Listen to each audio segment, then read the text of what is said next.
പിതാവിൻ്റെയും പുത്രൻ്റെയും പരിശുദ്ധാത്മാവിൻ്റെയും നാമത്തിൽ ആമീൻ. നിങ്ങളുടെ ഹൃദയം അസ്വസ്ഥമാകേണ്ട, എന്നിൽ വിശ്വസിക്കുവിൻ, ദൈവത്തിലും വിശ്വസിക്കുവിൻ എന്നുള്ള ഈശോയെ. യോഹന്നാന്റെ സുവിശേഷം 14-ാം അധ്യായത്തിലെ 1-ാം വചനം ഞങ്ങളുടെ ഹൃദയത്തിൽ ഇപ്പോൾ പൂർത്തിയാകട്ടെ എന്ന് ഞങ്ങൾ പ്രാർത്ഥിക്കുന്നു. കർത്താവേ, അവിടുത്തെ ആത്മാവ് ഞങ്ങളുടെ മേൽ വന്ന് നിറയട്ടെ. കർത്താവേ, എസെക്കിയേൽ 37 അങ്ങിപ്രകാരം പറയുന്നുവല്ലോ, വരണ്ട അസ്ഥികളുടെ മേൽ പ്രാണൻ വന്ന് നിറയട്ടെ. അങ്ങ് പ്രാർത്ഥിച്ചപ്പോൾ, അനുഗ്രഹിച്ചപ്പോൾ വരണ്ട അസ്ഥികളുടെ മേൽ ദൈവത്തിൻ്റെ ചൈതന്യം വന്ന് നിറയുകയും അവയെല്ലാം കൂടിച്ചേരുകയും അവയുടെ മേൽ മജ്ജയും മാംസവും എല്ലാം വന്ന് നിറയുകയും സൈന്യത്തെ പോലെ അവ മാറുകയും ചെയ്തുവല്ലോ. കർത്താവായ ദൈവമേ, അവിടുത്തെ വാഗ്ദാനമായ പരിശുദ്ധാത്മാവ് പ്രാണൻ ഞങ്ങളിൽ വന്ന് നിറയട്ടെ. ആ വായു, ആ ദിവ്യ ചൈതന്യം കർത്താവെ ഞങ്ങൾക്ക് ജീവൻ പകരട്ടെ, ഞങ്ങൾക്ക് കരുത്ത് പകരട്ടെ. ഈശോയെ, ഞങ്ങൾക്ക് ശക്തി പകരട്ടെ. ആ ദൈവികമായ പ്രാണൻ ഞങ്ങളുടെ ജീവിതങ്ങളുടെ എല്ലാ മേഖലകളിലും സമർത്ഥമായി ചൊരിയണമേ. ഞങ്ങളുടെ കുടുംബങ്ങളിൽ, ഞങ്ങളുടെ സന്യാസ ഭവനങ്ങളിൽ, ഞങ്ങളുടെ ഇടവകളിൽ ദൈവമേ, നിൻ്റെ ദിവ്യ ചൈതന്യം കർത്താവെ അതിശക്തമായ വിധത്തിൽ പന്തക്കുസായിൽ എന്നതുപോലെ താഴ്ന്നിറങ്ങട്ടെ നിങ്ങൾ പ്രാർത്ഥിക്കുന്നു. ഈ വചന ശുശ്രൂഷയിൽ അവിടുത്തെ ദിവ്യമായ സാന്നിധ്യവും കടാക്ഷവും അനുഗ്രഹവും ഞങ്ങൾക്ക് സമർത്ഥമായി ഉണ്ടാകട്ടെ. നിത്യം പിതാവും പുത്രനും പരിശുദ്ധാത്മാവുമായി സർവേശ്വര എന്നേക്കും ആമീൻ. ഗലാത്യക്കാർക്ക് എഴുതിയ ലേഖനം അധ്യായം 3 തിരുവചനം 26 മുതൽ. യേശുക്രിസ്തുവിലുള്ള വിശ്വാസം വഴി നിങ്ങളെല്ലാവരും ദൈവപുത്രന്മാരാണ്. ക്രിസ്തുവിനോട് ഐക്യപ്പെടാൻ വേണ്ടി സ്നാനം സ്വീകരിച്ചിരിക്കുന്ന നിങ്ങളെല്ലാവരും ക്രിസ്തുവിനെ ധരിച്ചിരിക്കുന്നു. യഹൂദനെന്നോ ഗ്രീക്കുകാരനെന്നോ അടിമയെന്നോ സ്വതന്ത്രനെന്നോ പുരുഷനെന്നോ സ്ത്രീയെന്നോ വ്യത്യാസമില്ല. നിങ്ങളെല്ലാവരും യേശു ക്രിസ്തുവിൽ ഒന്നാണ്. നിങ്ങൾ ക്രിസ്തുവിനുള്ളവരാണെങ്കിൽ അബ്രാഹത്തിൻ്റെ സന്തതികളാണ്, വാഗ്ദാനമനുസരിച്ചുള്ള അവകാശികളുമാണ്. ഈശോ മിശിഹായിൽ പ്രിയപ്പെട്ട സിസ്റ്റേഴ്സ്, സ്നേഹമുള്ള ബ്രദേഴ്സ്, പ്രിയപ്പെട്ട മാതാപിതാക്കൾ, ദൈവം നമ്മെ ഇന്നേ ദിവസം അനുസ്മരിപ്പിക്കുന്ന അതിശ്രേഷ്ഠമായ ഒരു സത്യം ഇതാണ്: നമ്മൾ സാധാരണക്കാരല്ല, മറിച്ച് ദൈവപുത്രന്മാരാണ്, ദൈവപുത്രികളാണ്. പുത്രന്മാരും പുത്രികളുമാണ്. ക്രിസ്തുവിൽ, സഭയിൽ നമ്മൾ ഒന്നാണ്. ഇനി തിരിച്ചു വ്യത്യാസമില്ല. ക്രിസ്തുവിൽ, യേശുക്രിസ്തുവിൽ നിങ്ങളെല്ലാവരും ഒന്നാണ്. ഈ വചനം ഞാൻ വായിക്കുമ്പോൾ എൻ്റെ മനസ്സിൽ ഈ സഭയുടെ ഈ കൂട്ടായ്മ വളരെ ശക്തമായിട്ട് തോന്നുകയാണ്. പരിശുദ്ധ കുർബാന അർപ്പിക്കുമ്പോൾ ഇടവക സമൂഹത്തിന് വേണ്ടിയും ആഗോള സഭയ്ക്ക് വേണ്ടിയും എന്ന് വേണമെങ്കിൽ പറയാം, നമ്മൾ ബലിയർപ്പണ സമയത്ത് ഒരു പ്രാർത്ഥന ചൊല്ലുന്നുണ്ട്. സഹോദരി, നിങ്ങളെല്ലാവരും തലകുനിച്ച് ആശീർവാദം സ്വീകരിക്കുവിൻ എന്ന് ശുശ്രൂഷി പറയുമ്പോൾ വൈദികൻ ശിരസ് നമിച്ച് ക്രിസ്തുവിൽ പ്രാർത്ഥിക്കുകയാണ്: കർത്താവെ, സാർവത്രികവും ശ്ലൈഹികവുമായ സഭയുടെ മേൽ അങ്ങയുടെ കരുണ നിറഞ്ഞ വലം കൈ നീട്ടണമേ. രഹസ്യവും പരസ്യവുമായ അതിനെല്ലാ വിപത്തുകളിൽ നിന്ന് സംരക്ഷിക്കണമേ. ഭക്തിയോടും ശ്രദ്ധയോടും കൂടി ഞങ്ങളുടെ മുൻപാ ശുശ്രൂഷ പോയി ഞങ്ങൾ യോഗ്യരാക്കണം തുടങ്ങിയ പ്രാർത്ഥനകൾ ചൊല്ലി ജനത്തെ ആശീർവദിക്കുകയും അനുഗ്രഹിക്കുകയും ചെയ്യുകയാണ്. ഇവിടെ ഓർമ്മപ്പെടുത്തുന്നൊരു കാര്യം, അതുപോലെ അഥവാ നമ്മൾ ഓർക്കേണ്ട ഒരു കാര്യം ഈ വചനത്തിൽ വായിച്ചത് തന്നെയാണ്. നമ്മളെല്ലാവരും സഭയുടെ ദൈവത്തിൻ്റെ പുത്രന്മാരാണ്, പുത്രികളാണ്, ഒപ്പം സഭയുടെ മക്കൾ കൂടിയാണ്. സഭയാണ് നമ്മെ വിശ്വാസത്തിൽ സ്വീകരിച്ചത്, വിശ്വാസത്തിലേക്ക്, ക്രിസ്തുവിലേക്ക് സ്വീകരിച്ചത്. സഭയാണ് നമ്മെ മാമോദീസ മുക്കിയത് ക്രിസ്തുവിന്റെ നാമത്തിൽ. സഭയാണ് നമുക്ക് വിശ്വാസ പരിശീലനം നൽകിയത്. സഭയാണ് നമ്മുടെ ജീവിതത്തിൻ്റെ വ്യത്യസ്തങ്ങളായ വളർച്ചയുടെ വ്യത്യസ്തങ്ങളായ ഘട്ടങ്ങളിൽ ക്രിസ്തു രഹസ്യം നമുക്ക് പറഞ്ഞു തരികയും ക്രിസ്തു രഹസ്യത്തിലേക്ക് നമ്മെ നയിക്കുകയും ചെയ്തത്. Price the Lord. സഭയാണ് വാസ്തവത്തിൽ നമ്മുടെ മരണസമയത്തും മരണത്തിനു ശേഷവും നമ്മുടെ ആത്മാവിന് വേണ്ടി ദൈവസന്നിധിയിൽ വിരിച്ച കൈകളുമായിട്ട് നിന്ന് മധ്യസ്ഥം വഹിക്കുന്നത്. ഈ സഭയ്ക്ക് നമ്മുടെ അമ്മ കഴിഞ്ഞാൽ പെറ്റമ്മ കഴിഞ്ഞാൽ വിശ്വാസ ജീവിതത്തിലെ രണ്ടാമത്തെ അമ്മയാണ് സഭ എന്ന് വേണമെങ്കിൽ പറയാം. കാരണം നമ്മെ പോറ്റി വളർത്തുന്നത് സമസ്ത മേഖലയിലും, വിശിഷ്യ വിശ്വാസ ജീവിതത്തിൽ, ആത്മീയ ജീവിതത്തിൽ നമ്മുടെ സഭയാണ്. അതുകൊണ്ട് പ്രിയപ്പെട്ട സഹോദരങ്ങളെ, സന്യാസ സഭയ്ക്കും സമൂഹങ്ങൾക്കും ഒക്കെ ഈ സഭയോടുള്ള ഒരു പ്രതിബദ്ധത എന്ന് ഓർക്കേണ്ടതാണ്. Church is yours. സമൂഹങ്ങളുടെ, സഭയുടെ, സന്യാസ സഭയിൽ ഇവിടെ കൂടിയാണ് സഭ എന്ന് വെച്ച് കഴിഞ്ഞാലോ, കമ്മ്യൂണിറ്റി ലൈഫിൽ ഈ ഒരു അവബോധം ശക്തമാകണം. സന്യാസ സഭകളിൽ സഭയിൽ നിന്നും വേർപെട്ടതല്ല സന്യാസ സഭകൾ, സന്യാസ സമൂഹങ്ങൾ സഭയുടെ ഭാഗമാണ്. അതുകൊണ്ട് സഭയോട് ചേർന്ന് ചിന്തിക്കുവാനും ആഗോള സഭയോടും ഇടവകയോടും ചേർന്ന് പ്രവർത്തിക്കുവാനും സഭാ സമൂഹങ്ങൾക്ക്, സന്യാസ സമൂഹങ്ങൾക്ക് ദൈവദത്തമായ ഒരു കടപ്പാടുണ്ട്. അത് പലപ്പോഴും മറന്നു പോകുന്നുണ്ടോ ചിലപ്പോഴെങ്കിലുമൊക്കെ എന്നുള്ളതും നമ്മൾ ആത്മശോധന ചെയ്യേണ്ടതാണ്. അപ്പോൾ സഭയെ സംരക്ഷിക്കുക, സഭയെ വിശുദ്ധീകരിക്കുക, സഭയ്ക്ക് വേണ്ടി നിലകൊള്ളുക, സഭയോടൊപ്പം ചിന്തിക്കുക, സഭയോടൊപ്പം പ്രവർത്തിക്കുക എന്നത് സമൂഹത്തിൻ്റെ കടമയാണ്. മാറി നിന്ന് ചിന്തിക്കേണ്ടവരല്ല സന്യാസ സമൂഹാംഗങ്ങൾ. അതും ഈ ദിവ്യകാരുണ്യ ആധ്യാത്മികതയുടെ, ദിവ്യകാരുണ്യ കുടുംബത്തിൻ്റെ, സന്യാസ സഭയുടെ സവിശേഷതയാണ്. നമ്മൾ നോക്കിയാൽ വീണ്ടും നമ്മൾ കാണാൻ പറ്റുന്ന കുർബാനയിൽ റീത്ത് ഏതെങ്കിലും ആകട്ടെ, ഏത് റീത്തിലാണെങ്കിലും കുർബാനയുടെ സമയത്ത് വൈദികൻ കൈ കഴുകുന്നൊരു നിമിഷമുണ്ട്. അതുപോലെ തന്നെ ജനങ്ങളുടെ മേൽ അന്നാമ്പള്ളം തെളിച്ച് വിശുദ്ധീകരിക്കുന്ന സമയമുണ്ട്. ഇതിലേതെങ്കിലും നമ്മൾ സ്വാഭാവികമായിട്ട് നമ്മൾ കാണാറുണ്ട്. ഇതിൻ്റെ ഒരു അർത്ഥം എന്താ? കൈ കഴുകൽ പ്യൂരിഫിക്കേഷനാണ്, വിശുദ്ധീകരിക്കുക. നമ്മുടെ കർത്താവായ ഈശോ മിശിഹ അന്ത്യത്താഴത്തിന് മുൻപ് ശിഷ്യന്മാരുടെ പാദങ്ങൾ കഴുകി അവരെ വിശുദ്ധീകരിച്ചു. ഇതുപോലെ വിശുദ്ധീകരിക്കുന്ന കുദാശയാണ് കുർബാന. ആത്യന്തികത നമുക്ക് കാണാൻ പറ്റും. അതുപോലെ തന്നെ ഈ കുർബാനയുടെ ആധ്യാത്മികത ഉൾക്കൊള്ളുന്ന സന്യാസ സമൂഹങ്ങളും ഈ വിശുദ്ധീകരണ വക്താക്കളായി മാറണം.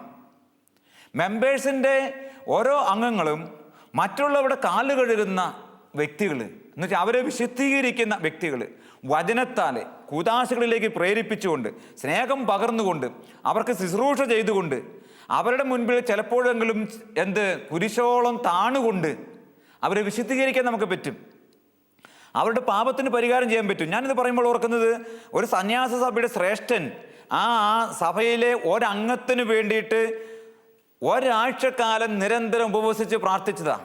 മാത്രമല്ല അദ്ദേഹം ഈ അംഗത്തിന് വേണ്ടി, ഈ ഒരു വ്യക്തിക്ക് വേണ്ടി ഉപവസിച്ച് പ്രാർത്ഥിക്കുക മാത്രമല്ല ചെയ്തത്, അദ്ദേഹം മുട്ടുകുത്തി നിന്ന് തപസ്സനുഷ്ഠിച്ച് സഹിച്ച് പ്രാർത്ഥിച്ചു.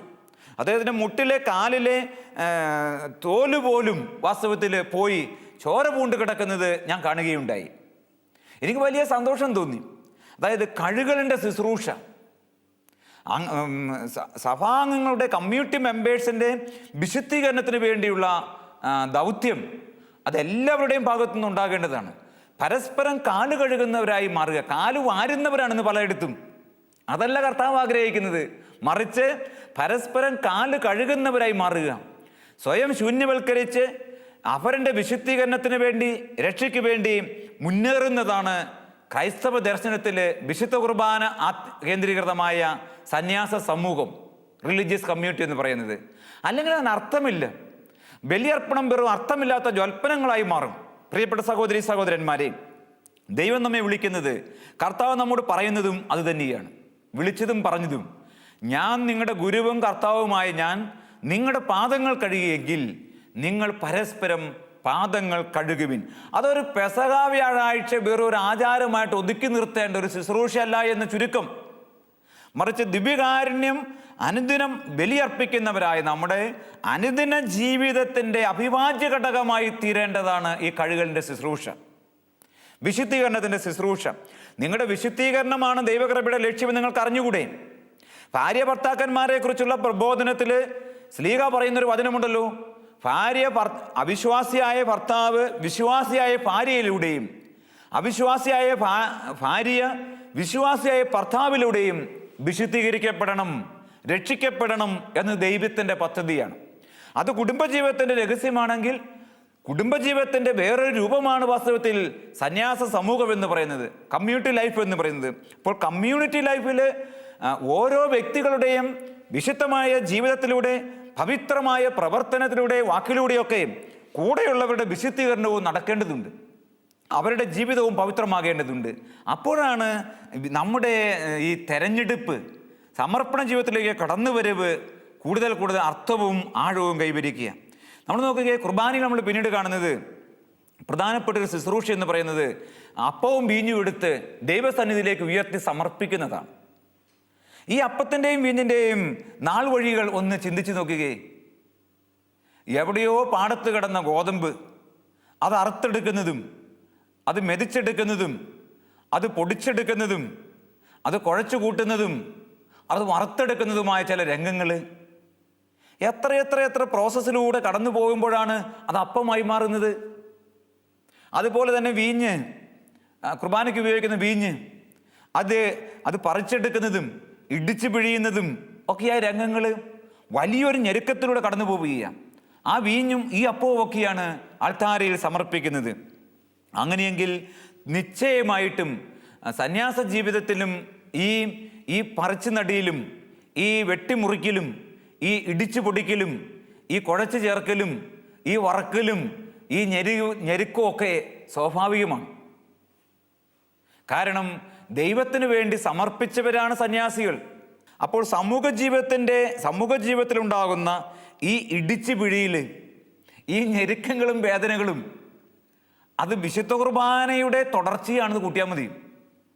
അഥവാ കുർബാനയുടെ ആധ്യാത്മികതയിൽ മുന്നേറുമ്പോൾ അഭിമുഖീകരിക്കേണ്ട, കണ്ടെത്തേണ്ട, ഫേസ് ചെയ്യേണ്ട ഒരു യാഥാർത്ഥ്യമാണത്. അതിന് ശക്തിയും കരുത്തും പകരുന്നത് കുർബാനയിൽ യേശുവാണ്. നിങ്ങളുടെ ഗുരുവും കർത്താവുമായ ഞാൻ ഇതെല്ലാം ഏറ്റെടുക്കേണ്ടി വന്നുവെങ്കിൽ എന്നെ അനുഗമിക്കുന്ന നിങ്ങളും കുരിശെടുത്ത് അനുഗമിക്കുക എന്ന് പറയുന്ന ഈശോ. അപ്പോൾ സഹനം, അവനിതെല്ലാം സഹിച്ച് മഹത്വത്തിലേക്ക് പ്രവേശിക്കേണ്ടിയിരുന്നില്ലേ? അപ്പോൾ ഈ ഗോതമ്പ് ഈ പാടത്ത് കിടന്നാൽ ചീഞ്ഞു പോയേന്. ഈ മുന്തിരി വള്ളിയിൽ കിടന്നിരുന്നെങ്കിൽ അധികം വൈകാണ്ട് അത് പഴുത്ത് ചീഞ്ഞു പോയേന്. പക്ഷേ അത് പറിച്ചെടുത്ത് അവ ഇപ്രകാരമുള്ള പ്രോസസ്സിലൂടെ കടന്നു പോയപ്പോൾ ഇതാ അല്പസമയത്തിനകം നമ്മൾ അർപ്പിക്കുന്ന അപ്പവും നമ്മൾ അർപ്പിച്ചിരിക്കുന്ന വീഞ്ഞും മഹത്വം പ്രാപിക്കും. എന്താ സംഭവിക്കാൻ പോവുക? യേശു ക്രിസ്തുവിൻ്റെ തിരുശരീരവും തിരുരക്തവുമായിട്ട് അത് രൂപാന്തരപ്പെടും. അതിലപ്പുറം ഈ ലോകത്തിലൊരു വസ്തുവിന് കൈവരിക്കാൻ ഭരിക്കുന്ന ഒരു നേട്ടമൊന്നുമില്ലല്ലോ. ഇതുപോലെയാണ് സമൂഹ ജീവിതത്തിലെ സഹനങ്ങൾ എന്ന് പറയുന്നത്, ദുഃഖങ്ങൾ എന്ന് പറയുന്നത്, വേദനകൾ എന്ന് പറയുക. നമ്മൾ ഈ പ്രോസസ്സിലൂടെ കടന്നു പോകുമ്പോൾ മഹത്വം പ്രാപിക്കണം. അപ്പോൾ സമൂഹത്തിൽ നാം ഒന്നിച്ച് ജീവിക്കുമ്പോൾ ഈ പ്രകാരമുള്ള നൊമ്പരങ്ങളും വേദനകളും ഉണ്ടാവും. അത് കമ്മ്യൂണിറ്റി ലൈഫിൻ്റെ വിശുദ്ധ കുർബാന കേന്ദ്രീകൃതമായ ആധ്യാത്മിക ജീവിതത്തിൻ്റെയും സമർപ്പണ ജീവിതത്തിൻ്റെയും കൂടി ഭാഗമാണ്. തന്നെയുമല്ല, യേശുവിൻ്റെ വിളിയിൽ ഉൾച്ചേർന്നിരിക്കുന്ന ജീവിത അവസ്ഥയുമാണ്. അവിടെയൊന്നും നമ്മൾ നഷ്ടതരാകരുത്. ഈശോ പറഞ്ഞില്ലേ, നിങ്ങൾ ഈ ദേവാലയം തകർക്കുക, ഞാനത് 3 ദിവസത്തിനകം പടുത്തുയർത്തും. അവനത് പറഞ്ഞത് എപ്രകാരമുള്ളൊരു മരണമാണ് തനിക്ക് സംഭവിക്കാൻ പോകുന്നതിനെ കുറിച്ച് മുൻകൂട്ടിയുള്ള പ്രവചനമായിരുന്നു. അപ്പോൾ ആ തകർച്ചയിൽ പടുത്തുയർത്തലാണ് യേശു കാണുന്നത്.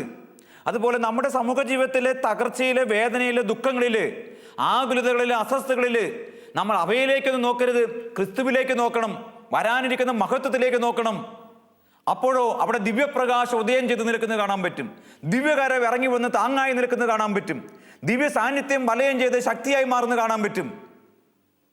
അതാണല്ലോ സങ്കീർത്തനം പറയുന്നത് 34:5 ദൈവത്തിലേക്ക് നോക്കിയവരൊക്കെ പ്രകാശിതരായി. Praise the lord, hallelujah. യേശുവേ നന്ദി, യേശുവേ സ്തുതി, യേശുവേ മഹത്വം, യേശുവേ ആരാധന.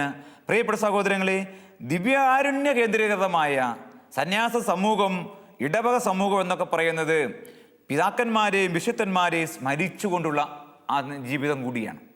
നമ്മൾ കുർബാന കാണുന്നതാണ്. മാതാവിനെ ഓർക്കുന്നു, അപ്പസ്തോലന്മാരെ ഓർക്കുന്നു, ഓരോ സഭയെയും പടുത്തുയർത്തിയ സ്ലീഹന്മാരെ ഓർക്കുന്നു, മാർത്തോമാ സ്ലീഹായെ നമ്മൾ ഓർക്കുന്നു. അപ്പോൾ ഇവിടെയൊക്കെ ഈ വിശുദ്ധരുടെ കൂട്ടായ്മ എന്ന് പറയുന്നത്, പ്രത്യേകിച്ച് പരിശുദ്ധ അമ്മയുടെ അപ്പസ്തോലന്മാരുടെയൊക്കെ കൂട്ടായ്മ എന്ന് പറയുന്നത് സന്യാസ സമൂഹത്തിൻ്റെ ശക്തി കേന്ദ്രമാണ്. അതുകൊണ്ടാണ് നമ്മൾ നോക്കുകയും പ്രധാനപ്പെട്ട ശുശ്രൂഷ നടക്കുമ്പോൾ, പട്ടം കൊടുക്കുമ്പോഴോ അതുപോലെ ചില സമയത്തൊക്കെ വിശുദ്ധന്മാരുടെ ലുത്തിനി ചൊല്ലാറുണ്ട്. ഈ ലുത്തിനി ചെല്ലുമ്പോൾ ഓരോ സ്ലീഹന്മാരെയും, ഓരോ രക്തസാക്ഷികളെയും, ഓരോ വിശുദ്ധരെയും ഓർക്കുമ്പോൾ ഒരായിരം ഓർമ്മകളാണ് നമ്മുടെ മനസ്സിലേക്ക് കടന്നു വരിക. ഈ ഓർമ്മകളൊക്കെ നമുക്ക് ഓജസ്സും ശക്തിയും പകരുകയാണ്. അതുകൊണ്ട് കുർബാന അർപ്പണ സമയത്ത് ഈ പ്രാർത്ഥനയെ നമ്മൾ സ്കിപ്പ് ചെയ്ത് പോകുകയും ചെയ്യരുത്. അത് ഓർക്കണം, അത് ഏറ്റുചൊല്ലണം, പ്രാർത്ഥിക്കണം. ഈ ഓർമ്മകൾ നമ്മെ ശക്തിപ്പെടുത്തും.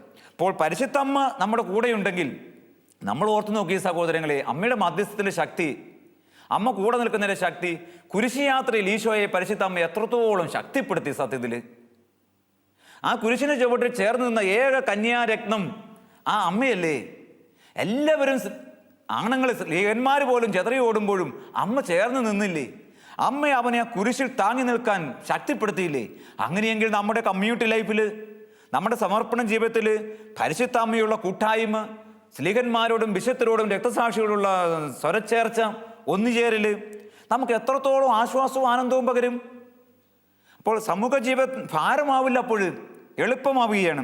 അതുകൊണ്ട് വിശുദ്ധരോട് ചേർന്ന്, സ്ലീഹന്മാരോട് ചേർന്നുള്ള സമൂഹ ജീവിതമാണ് യഥാർത്ഥത്തിലുള്ള വിജയത്തിലേക്ക് എത്തിക്കുന്നത്. അത് നമുക്ക് മറക്കാതിരിക്കാം. കർത്താവ് നമ്മെ വിളിക്കുന്നു, കർത്താവ് നമ്മെ അനുഗ്രഹിക്കുന്നു. അപ്പോൾ ദിവ്യകാരുണ്യത്തിൻ്റെ സന്യാസ ജീവിതം എന്ന് പറയുന്നത്, സമൂഹ ജീവിതം എന്ന് പറയുന്നത് ഇതാണ്. വീണ്ടും നമ്മൾ നോക്കിക്കഴിഞ്ഞാൽ വളരെ രസകരമായതും വളരെ അനുഗ്രഹപൂർണമായ ഒരു പ്രാർത്ഥനാ ശുശ്രൂഷ കുർബാനയ്ക്ക് മധ്യം നടക്കുന്നുണ്ട്. നിങ്ങൾക്കത് എന്താണെന്ന് ഓർമ്മയുണ്ടോ? എന്താ ചെയ്യുന്നത്? വൈദികൻ ജനങ്ങളിലേക്ക് ദൃഷ്ടികൾ ഉറപ്പിച്ചിട്ട് ആദ്യം സ്വർഗത്തിലേക്ക് നോക്കിയിട്ട് പറയും, കർത്താവെ അനുഗ്രഹിക്കണമേ എന്ന് വെച്ച് കഴിഞ്ഞാൽ ഈ ബലിയർപ്പണം മുന്നോട്ട് പോകുവാൻ, ഈ ബലിവേദിയിൽ നിൽക്കുവാൻ, കർത്താവെ എനിക്ക് പറ്റില്ല, ഞാൻ മനുഷ്യനാണ്, ഞാൻ പാപിയാണ്, എനിക്ക് സാധ്യമല്ല, എന്നെ അനുഗ്രഹിച്ച് ബലപ്പെടുത്തണമേ. തുടർന്ന് പറയുകയാണ്, വിശുദ്ധരോട് പറയുകയാണ്, ദൈവജനത്തോട്, സഹോദരരെ, ഈ കുർബാന എൻ്റെ കരങ്ങൾ വഴി പൂർത്തിയാകുവാൻ നിങ്ങൾ എനിക്ക് വേണ്ടി പ്രാർത്ഥിക്കുവിൻ. ഒരു വലിയ ആധ്യാത്മിക സന്ദേശം ഇവിടെ ഉൾച്ചേരുകയാണ്. പൗരോഹിത്യ ജീവിതം ബലിയർപ്പണ ജീവിതമാണ്. ആ ജീവിതം ധന്യമാകണമെങ്കിൽ ദൈവത്തിൻ്റെയും മനുഷ്യരുടെയും കടാക്ഷവും അനുഗ്രഹവും സപ്പോർട്ടും സഹകരണവും ഒക്കെ ആവശ്യമാണെന്ന്. ഇല്ലെങ്കിൽ പൂർത്തിയാക്കാൻ പറ്റില്ല. അങ്ങനെയെങ്കിൽ പ്രിയപ്പെട്ട സഹോദരങ്ങളെയും, നമ്മുടെ സന്യാസ സമർപ്പണ ജീവിതം, സമൂഹ ജീവിതം, ആ ജീവിതവും അങ്ങനെ തന്നെയാ. എങ്ങനെ? രക്ഷാകരവും വിജയകരവും സ്വാന്തനവും നിറഞ്ഞതായി മാറണമെങ്കിൽ എന്തുണ്ടാകണം? ഈ മനുഷ്യരുടെയും ദൈവത്തിൻ്റെയും കൈവെപ്പുണ്ടാകണം, കരസ്പർശനമുണ്ടാകണം, താങ്ങുണ്ടാകണം, തണലുണ്ടാകണം. The finger of God. ദൈവത്തിൻ്റെ കരം ഉപയോഗിച്ച് യേശു സാത്താനെ ദൂരെ അകറ്റിയ കഥ നാം വിശുദ്ധ ഗ്രന്ഥത്തിൽ വായിക്കുകയാണ്. ദൈവത്തിൻ്റെ കരസ്പർശനം, കടാക്ഷം, അതുപോലെ സഹോദരൻ്റെ മധ്യസ്ഥ പ്രാർത്ഥനയും സഹകരണവും സപ്പോർട്ടും ഒക്കെ നമുക്ക് അനിവാര്യമാണ്. ഇടവക ജനത്തിൻ്റെ, നമ്മൾ ജീവിക്കുന്ന ചുറ്റുപാടിലെ ജനത്തിൻ്റെ സപ്പോർട്ട് നമുക്ക് വേണം സന്തുഷ്ടമായ ഒരു ജീവിതം നയിക്കുവാനായിട്ട്. അവരെയെല്ലാം ആട്ടിപ്പായ്ച്ച്, അവരെയെല്ലാം ദൂരെ അകറ്റി, എനിക്കൊന്നും വേണ്ട, എനിക്ക് ആരുടെ സഹായം വേണ്ട, ഈ സമീപനം സമർപ്പണ ജീവിതത്തിൻ്റെ സമീപനമല്ല. സമർപ്പണ ജീവിതം രക്ഷാകരവും സമൂഹ ജീവിതം അനുഗ്രഹപൂർണവുമായി മാറുന്നത് നിരവധി മനുഷ്യരുടെ നിരന്തരമായ സഹായം കൊണ്ടാണ്. നിങ്ങളുടെ മുൻപിൽ ഞാനിവിടെ നിൽക്കുന്നെങ്കിൽ എനിക്കിപ്പോൾ ഉറപ്പിച്ച് നിങ്ങളോട് പറയാൻ പറ്റും, ഈ സമയത്ത് 10,000 ആളുകളെങ്കിലും എനിക്ക് വേണ്ടി എവിടെയെങ്കിലുമൊക്കെ ഇരുന്ന് പ്രാർത്ഥിക്കുന്നുണ്ട്, ഈ ലോകത്തിൻ്റെ ഏതെങ്കിലും മുക്കിലും മൂലയിലൊക്കെ ആയിട്ട്. അല്ലെങ്കിൽ വാസ്തവത്തിൽ അതിലൊക്കെ പറയാം ലോകം മുഴുവൻ, സഭ മുഴുവൻ. കാരണം സഭയുടെ അൾത്താരയിൽ ഇപ്പോൾ എത്രയോ ബലികളായി ഈ നിമിഷം നടന്നുകൊണ്ടിരിക്കുക. ഈ ബലിയുടെ അർപ്പണ സമയം മുഴുവൻ സഭയിൽ പ്രാർത്ഥിക്കുന്നതിന് പ്രാർത്ഥനയുണ്ട്. സഭയുടെ പുരോഹിതർക്ക് വേണ്ടി, എല്ലാ വൈദികർക്കും വേണ്ടി. കാനോ നമസ്കാര പ്രാർത്ഥന സമയത്ത് ഈ പ്രാർത്ഥനകളെല്ലാം ഉയരുക. അതുകൊണ്ട് എനിക്ക് നിങ്ങളുടെ മുൻപിൽ നിൽക്കാൻ പറ്റുന്നത്. അപ്പോൾ വിശ്വാസ സമൂഹത്തിൻ്റെയും സ്വർഗത്തിൻ്റെയും സഹായമില്ലാതെ സമൂഹ ജീവിതം സമ്പന്നമാകില്ല. ഈ സഹായം അപ്രത്യക്ഷിച്ചുകൊണ്ടിരിക്കണം. ഈ സഹായത്തെക്കുറിച്ചുള്ള അവയർനെസ്സിൽ നാം വളരുകയും ചെയ്യണം. തുടർന്ന് നമ്മൾ നോക്കുകയും, അപ്പോൾ പരിശുദ്ധ കുർബാന നമ്മൾ കാണുന്നത് കൃതജ്ഞതാ സ്തോത്ര പ്രാർത്ഥനയാണ്. അവിടെ ദൈവം ചെയ്ത എല്ലാ കൃപകളെയും ഓർത്ത് നന്ദി പറയുക. ഈ പൗരോഹിത്യം നൽകിയതിന്, ഈ ബലിയർപ്പണത്തിന് വിളിച്ചതിന് എല്ലാം ഒന്നായി നന്ദി പറയുക. അതായത് സമൂഹ ജീവിതം സന്യാസ സമൂഹം നന്ദിയുടെ ജീവിതമാണ്. നന്ദിയുടെ സമൂഹമാകണം, നന്ദിയുടെ ജീവിതവുമാകണം. എല്ലാറ്റിനെ ഓർത്തും എല്ലാവരെയും ഓർത്തും നന്ദിയുള്ളവരായിരിക്കുക. അപ്പോൾ ഈ ഗ്രാറ്റിറ്റ്യൂഡ്, ഈ നന്ദി പ്രമേയം, നന്ദിയുടെ മനോഭാവവും അത് നമ്മെ വാസ്തവത്തിൽ എളിമപ്പെടുത്തും. ഞാൻ എന്തായിരിക്കുന്നുവോ അത് ദൈവകൃപയാലാണ്. പൗലോസ്ലീഹ പറയുകയല്ലേ, ഞാൻ എന്തായിരിക്കുന്നുവോ അത് ദൈവകൃപയാലാണ്. പൗലോസ്ലീഹ വീണ്ടും പറയും, അഭിമാനിക്കുന്നവൻ കർത്താവിൽ അഭിമാനിക്കട്ടെ. എനിക്ക് എന്തെങ്കിലും ഉണ്ടെങ്കിൽ, ഞാൻ ആരെങ്കിലും ആണെങ്കിൽ, ഞാൻ എവിടെയെങ്കിലും എത്തിയെങ്കിൽ അത് ദൈവത്തിൻ്റെ കൃപ കൊണ്ടാണ്, ദൈവത്തിൻ്റെ ദാനം കൊണ്ടാണ്, ദൈവത്തിൻ്റെ സാന്നിധ്യ സ്പർശനം കൊണ്ടാണ് എന്ന ബോധ്യം പ്രിയപ്പെട്ട സഹോദരി സഹോദരന്മാരെ നമുക്ക് നിരന്തരം ഉണ്ടാകണം. അപ്പോൾ നമ്മുടെ കമ്മ്യൂണിറ്റി ലൈഫിലെ ഒട്ടനവധി മേഖലകളിൽ നമുക്ക് ഉയർന്ന് പ്രശോഭിക്കാൻ പറ്റും. നമ്മുടെ കമ്മ്യൂണിറ്റി ലൈഫ് നമുക്ക് വാസ്തവത്തിൽ രക്ഷാകരമായിട്ട് തോന്നും. ഈ പ്രാർത്ഥനയ്ക്ക് ശേഷം ശുശ്രൂഷ പറയും, സഹോദരി നമുക്ക് പരസ്പരം സമാധാനം ആശംസിക്കാം.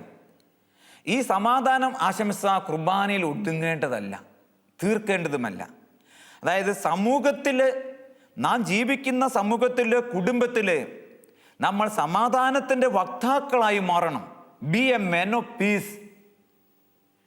ഏത് ദുർഘട നിമിഷത്തിലും, ഏത് പ്രതിസന്ധി ഘട്ടത്തിലും, ഏത് സംഘർഷപൂർണമായ അവസ്ഥയിലും നമുക്ക് ക്രിസ്തുവിൻ്റെ സമാധാനവുമായി കടന്നു ചെല്ലുവാനും സമാധാനത്തിൻ്റെ, അനുരഞ്ജനത്തിൻ്റെ, കൂട്ടായ്മയുടെ പ്രഘോഷകരും പ്രബോധകരും സാക്ഷികളുമായി ജീവിക്കുവാനും പറ്റണം. അതിന് നമ്മുടെ ഹൃദയത്തിൽ സമാധാനം ഉണ്ടാകണ്ടേ? യേശുവാണ് നമ്മുടെ സമാധാനം. ആ യേശുവിൻ്റെ സമാധാനം പരത്തുന്നവരാണ് റിലീജിയസ് പീപ്പിൾ എന്ന് പറയുന്നത്. ഈശോ പറഞ്ഞില്ലേ, നിങ്ങൾക്ക് സമാധാനം. കടന്നു വന്ന എല്ലാ സമയത്തും ഈശോ പറയുന്നതാണ്, നിങ്ങൾക്ക് സമാധാനം. അപ്പോൾ നമുക്കും സമൂഹത്തിൽ ഈ സമാധാനത്തിൻ്റെ ഒരു സാന്നിധ്യമായി നിൽക്കാൻ പറ്റണം. വിദ്വേഷത്തിൻ്റെയും വെറുപ്പിൻ്റെയും മേഖലകളിൽ, സമയങ്ങളിൽ, സാഹചര്യങ്ങളിൽ സമാധാനം എങ്ങനെ കൊണ്ടുവരാൻ പറ്റും? ക്രിസ്തുവിലേക്ക് തിരിയുമ്പോൾ സമാധാനമുണ്ടാവും. അപ്പോൾ ക്രിസ്തുവിൻ്റെ വചനത്തിലേക്ക് തിരിയുമ്പോൾ സമാധാനമുണ്ടാവും. ഈ വചനത്തിലൂടെ, പ്രാർത്ഥനയിലൂടെ നമുക്ക് പരസ്പരം സമാധാനം പടുത്തുയർത്തുന്ന ദൈവത്തിൻ്റെ തിരഞ്ഞെടുക്കപ്പെട്ട ജനമായി തീരാൻ പ്രാർത്ഥിക്കാം. ഹൃദയം കർത്താവിലേക്ക് ഉയർത്തുവിൻ. സന്യാസ സമൂഹത്തിൻ്റെ ഹൃദയം ഇന്ന് എവിടെയാണ്? ഏതോ വൻ കെട്ടിടത്തിലോ, ഏതോ കുറേ പ്രവർത്തന നിരതമായ അവസ്ഥയിലോ, ഏതോ കുറേ ബാങ്കിലോ നമ്മൾ സൂക്ഷ്മം ചെക്ക് ചെയ്യേണ്ട സമയമാണെന്ന് എനിക്ക് തോന്നുക. ഹൃദയം കർത്താവിലേക്ക് ഉയർത്തുവിൻ. ദിവസത്തിൻ്റെ 24 മണിക്കൂറിൽ ഇന്ന് കരിസ്മാറ്റിക് ധ്യാന മേഖലയിൽ ആളുകൾ പറയുന്നൊരു കാര്യമുണ്ടല്ലോ. എന്താ അത്? 10% ദശാംശം കൊടുക്കണമെന്ന്. സന്യാസ സഭയുടെ പണ്ടത്തെ പാരമ്പര്യം പറഞ്ഞു കഴിഞ്ഞാൽ ശരിക്കുള്ള റിലീജിയസ് കോൺഗ്രേഷൻ്റെ 1/3 സമയം വിശ്രമിക്കാനും, 1/3 സമയം വർക്ക് ചെയ്യാനും, 1/3 സമയം പ്രാർത്ഥിക്കാനുമായിരുന്നു. 3/8-24. ഇന്നത് വന്നു പോയിട്ട് ദശാംശം കൊടുക്കേണ്ട ആ സമയത്തിൻ്റെ 2.5 മണിക്കൂർ പോലും ശരിക്കും സന്യാസ സഭയിൽ പ്രാർത്ഥനയുണ്ടോ? ഹൃദയം കർത്താവിലേക്ക് ഉയർത്തുന്നുണ്ടോ? ബലിയർപ്പണം എത്ര സമയം കൊണ്ടാണ് തീർക്കുന്നത്? ബലി അർപ്പണം തന്നെ ഇപ്പോൾ എങ്ങനെയാ? ഏറ്റവും കുറച്ച് സമയം കൊണ്ട് കുർബാന ചൊല്ലി തീർക്കുന്ന ആളാണ് ഇന്ന് ഏറ്റവും സ്മാർട്ട് പുരോഹിതൻ, ജനങ്ങളുടെ മുൻപിലും എല്ലായിടത്തും. ഈ അടുത്ത നാൾ ഞാനൊരിടത്ത് കേട്ടു, ഒരച്ഛൻ കുർബാന ചൊല്ലിയപ്പോൾ, അച്ഛൻ മനഃപൂർവ്വമല്ല, സംഭവിച്ചതാണ്, 10-15 മിനിറ്റ് കണ്ട് വ്യത്യാസം വന്നുപോയി. കുർബാന കഴിഞ്ഞപ്പോൾ പിന്നെ അവിടെ പിറുപിറുപ്പും, പിന്നെ വാക്യം പറയുന്നില്ല. എന്നിട്ട് ഒരു വ്യക്തിയുടെ അപ്പോൾ തന്നെ അച്ഛനെ വിളിച്ചുള്ളൊരു ഉപദേശം, നാളെ മുതൽ ഇത്ര സമയം കൊണ്ട് തീർക്കണം കേട്ടോ അച്ചോ, അല്ലെങ്കിൽ ഞങ്ങളാരും വരില്ല എന്ന് പറഞ്ഞു. എന്തൊരു കഷ്ടമാണ്. ഹൃദയം കർത്താവിലേക്ക് ഉയർത്തുവിൻ. ദിവസത്തിൻ്റെ 24 മണിക്കൂറിൽ 2.5 മണിക്കൂറെങ്കിലും ദശാംശമായിട്ടെങ്കിലും കർത്താവിന് കൊടുക്കേണ്ടതല്ലേ? അതിൽ 1 മണിക്കൂർ എടുത്ത് ബലിയർപ്പിച്ചുകൊണ്ട് എന്താ ദോഷം? 1000 നൊവേന ചൊല്ലിയതുകൊണ്ട് നിങ്ങളുടെ ആത്മാവ് രക്ഷപ്പെടണമെന്ന് ഒരു നിർബന്ധവും ഇല്ല. എന്നാൽ ഒരു ബലിയർപ്പിച്ചാൽ ആ നിമിഷം തന്നെ നിങ്ങളുടെ ആത്മാവ് പവിത്രമാകുമെന്ന കാര്യം നിങ്ങൾ മറക്കരുത്. ക്രിസ്തുവിൻ്റെ തിരുരക്തം, ആ രക്തത്തിൻ്റെ വില ആർക്കും നിശ്ചയിക്കാൻ പറ്റിയിട്ടില്ല ഇന്നോളം. അതിന് അതിരുകളില്ല. അത് ആകാശത്തോളം ഉയർന്നു നിൽക്കുന്നതും വിശ്വം മുഴുവൻ വ്യാപിച്ചു നിൽക്കുന്നതും പാതാളത്തോളം ആഴപ്പെട്ട് നിൽക്കുന്നതുമാണ്. ഇവിടെയൊക്കെയാണ് നമ്മൾ ഒരുപക്ഷെ വീണ്ടും തിരുത്തലുകളുമായി മുന്നോട്ട് പോകേണ്ടത്. അപ്പോൾ ഹൃദയം കർത്താവിലേക്ക് ഉയർത്തി നമ്മുടെ എല്ലാ വികാരങ്ങളും, ഇമോഷൻസ് ആൻഡ് റീസൺസ്, നമ്മുടെ ബുദ്ധിയും നമ്മുടെ വികാരത്തിൻ്റെ മേഖലയും ദൈവത്തിൻ്റെ പക്കലേക്ക് ഉയർത്തി, ദൈവത്തിൻ്റെ കടാക്ഷമേറ്റ്, ദൈവത്തിൻ്റെ കൈവപ്പേറ്റ് പവിത്രമാകണം. അപ്പോഴോ ഈ ബുദ്ധി കൊണ്ടും ഈ ഹൃദയം കൊണ്ടും, അതായത് ഈ വികാരം കൊണ്ടും ഈ വിചാരം കൊണ്ടും നമ്മൾ സമൂഹത്തിലേക്ക് ഇറങ്ങി വർത്തമാനം പറയുമ്പോൾ, പ്രവർത്തിക്കുമ്പോൾ, ഇടപെടുമ്പോൾ നമ്മുടെ സമൂഹ ജീവിതം വാസ്തവത്തിൽ സുന്ദരമാവുകയാണ്. അപ്പോഴാണ് സങ്കീർത്തനത്തെ പോലെ നമുക്ക് പറയാൻ പറ്റുന്നത്, സഹോദരങ്ങൾ ഒന്നിച്ച് വസിക്കുന്നത്, സഹോദരികൾ ഒന്നിച്ച് വസിക്കുന്നത് എത്രയെത്ര ആനന്ദം, എത്രയെത്ര സുന്ദരം, എത്രയെത്ര മനോഹരം. അപ്പോൾ be a men of prayer, അതാണ് ഇവിടെ പറയുന്ന സന്ദേശം. ഹൃദയം കർത്താവിലേക്ക് ഉയർത്തുന്നു പറഞ്ഞാൽ സന്യാസ സഭയിലെ ഓരോ അംഗങ്ങളും പ്രാർത്ഥനയുടെ മനുഷ്യരായിരിക്കണം. ബെനഡിക്ട് മാർപ്പാപ്പ പറയുന്ന മറ്റൊരു കാര്യം ആ കാര്യം ഇതാണ്. അതായത് the church expects from you not primarily the order of doing but the order of being. ദൈവത്തോട് കൂടിയായിരിക്കുവാൻ ആ സഭയിലേക്ക് കർത്താവ് നമ്മെ വിളിച്ചത്, സമൂഹത്തിലേക്ക് നമ്മെ വിളിച്ചത്. ഈ ദൈവത്തോട് കൂടെയായിരിക്കും. നമുക്കിപ്പോൾ എവിടെ കിടക്കുന്നു നേരം, എന്താ നമ്മുടെ അവസ്ഥ, ഇതൊക്കെ നമ്മൾ ആത്മശോധന ചെയ്യണം. അങ്ങനെ ദൈവത്തോട് കൂടെ ആയിരിക്കുമ്പോൾ, പ്രാർത്ഥനയിലായിരിക്കുമ്പോൾ നമ്മുടെ സമൂഹം സമ്പന്നമാകും, നമ്മുടെ സമൂഹം അനുഗ്രഹപൂർണ്ണമാകും. നമുക്ക് പ്രാർത്ഥിക്കാം. കർത്താവേ, ഇതാ ഞങ്ങൾ, ദൈവമേ ഇതാ ഞങ്ങൾ അവിടുത്തെ തിരുസന്നിധിയിൽ വന്നു ചേർന്നിരിക്കുന്നു. അഥവാ നാഥ, അങ്ങ് ഞങ്ങളെ വിളിച്ചത് നിൻ്റെ തിരുസന്നിധിയിലേക്ക് വന്നു ചേർന്നിരിക്കുവാൻ വേണ്ടിയാണല്ലോ. ഞങ്ങളെ അനുഗ്രഹിക്കണമേ.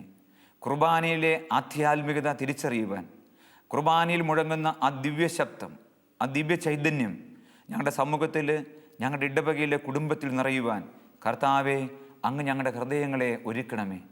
ഞങ്ങളുടെ ബുദ്ധിയെ പ്രകാശിപ്പിക്കണമേ. ഞങ്ങളുടെ മനസ്സിനെ ശക്തിപ്പെടുത്തണമേ. ഞങ്ങൾക്ക് വേണ്ട ഉൾപ്രേരണ നൽകണമേ കർത്താവെ. നവീകരിക്കപ്പെട്ട് വിശുദ്ധീകരിക്കപ്പെട്ട് ഭാവത്തിരീകരിക്കപ്പെട്ട ഒരു സമൂഹം ഞങ്ങളിലുണ്ടാകട്ടെ, കൂട്ടായ്മ ഞങ്ങളിലുണ്ടാകട്ടെ. ദൈവമേ, അവിടുന്ന് ഞങ്ങളുടെ മേൽ ചൊരിയുന്ന, ലോകം മുഴുവൻ്റെ മേലും ചൊരിയുന്ന എല്ലാ കൃപകളെയോർത്ത്, എല്ലാ അനുകമ്പയും കാരുണ്യത്തെയോർത്ത് ഞങ്ങളങ്ങയെ സ്തുതിക്കുന്നു, ആരാധിക്കുന്നു, നന്ദി പറയുന്നു, മഹത്വപ്പെടുത്തുന്നു. ആമേൻ.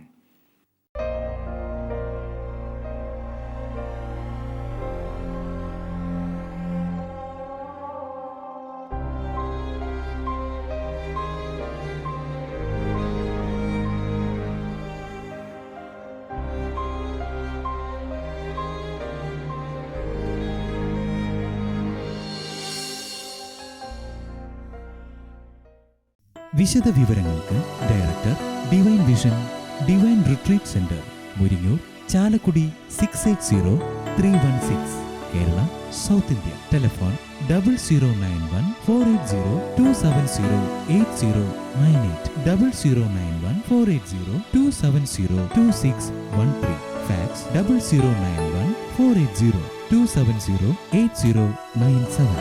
Email mail.divintv@gmail.com. Website www.drcm.org.